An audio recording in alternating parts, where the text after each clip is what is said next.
O, late ka na yata nakauwi kagabi. Ilang beses ka ba dapat pagsabihan? Ang hirap sa'yo, parang hindi importante ang mga sinasabi namin. Kaya pinapaliwala mo! Paulit-ulit namin sinasabi sa'yo, hindi ka man nakikinig!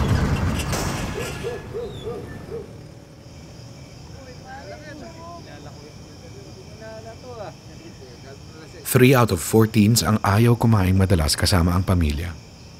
Gawing masaya ang hapag-usapan.